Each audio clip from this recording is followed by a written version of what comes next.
ಮುಂಜಾನೆ ಎದ್ಬಿಟ್ಟು ತೋಟನ ಒಂದು ರೌಂಡ್ ನೋಡ್ಕೊಂಬಿಟ್ಟು ಸೂರ್ಯನಿಗೆ ಹೇಳ್ತಾ ನೆಕ್ಸ್ಟ್ ಹೊರಟಿದ್ದೆ ನಾನು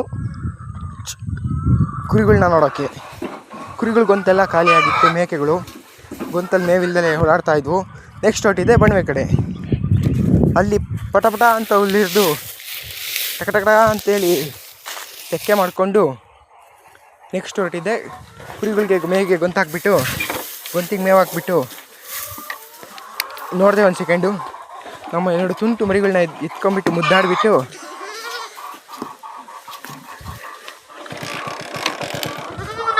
ಎರಡನ್ನೂ ಮುದ್ದಾಡಿಬಿಟ್ಟು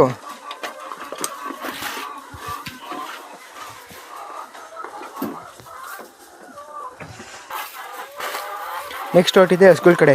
ಹಸುಗಳ್ಗಂತ ನೋಡ್ತೀನಿ ಆಲ್ರೆಡಿ ಮೇಯ್ತಾ ಇದ್ವು, ಮೇವು ಕಮ್ಮಿ ಇತ್ತು. ಬೇಗ ಹೋಗ್ಬಿಟ್ಟು ಟಕ ಅಂತೇಳಿ ಒಂದು 3 ಕಂತೆ ನೇಪಿಯರ್ನ ಇರ್ಕೊಂಬಿಟ್ಟು ಬಣವೆಯಿಂದ ನೆಕ್ಸ್ಟ್ ಕಾಣ್ಬಿಟ್ಟಿದ್ದೆ ದನಗಳ ಕಡೆ. ಇರಿದು ಹಾಕ್ಬಿಟ್ಟು ತಿರ್ಗಾ ಎತ್ಕೊಂಡ್ಬಿಟ್ಟು ಹೆಗ್ಲ ಮೇಲೆ ಇಟ್ಕೊಂಡ್ಬಿಟ್ಟು ಸೀದಾ ಹೋಗಿ ಮೇವು ಹಾಕ್ಬಿಟ್ಟು ಅಷ್ಟರಲ್ಲಿ ಮೇವು ಹಾಕೋದೇ ಥರ ಒಂದು ಸ್ವೀಟು ಎಳ್ಕೊಂಡು ತಿಂತಾ ಇತ್ತು ನೋಡಿ. ಆ ಮೇವು ಹಾಕ್ಬಿಟ್ಟು ಗೊಂತಿಗೆ ಟಕ ಅಂತ ಹೇಳ್ಬಿಟ್ಟು ಕೋಳಿಗಳಿಗೂ ಮೇವು ಹಾಕ್ಬಿಟ್ಟು ಟಕ ಅಂತ ಕೆಲಸ ಮುಗಿಸ್ಬಿಟ್ಟು ನಾನು ಹಸುಗಳ್ನ ಕೋಳಿಗಳನ್ನ ಎಲ್ಲ ವಿಸಿಟ್ ನೋಡ್ಕೊಂಬಿಟ್ಟು ಒಂದ್ಸತಿ ಮನೆ ಕಡೆ ಬಂದೆ, ಅಂಗಡಿಗೆ ಹೋಗೋಕ್ಕೆ ಟೈಮ್ ಆಗುತ್ತೆ ಅಂತ ಹೇಳಿ.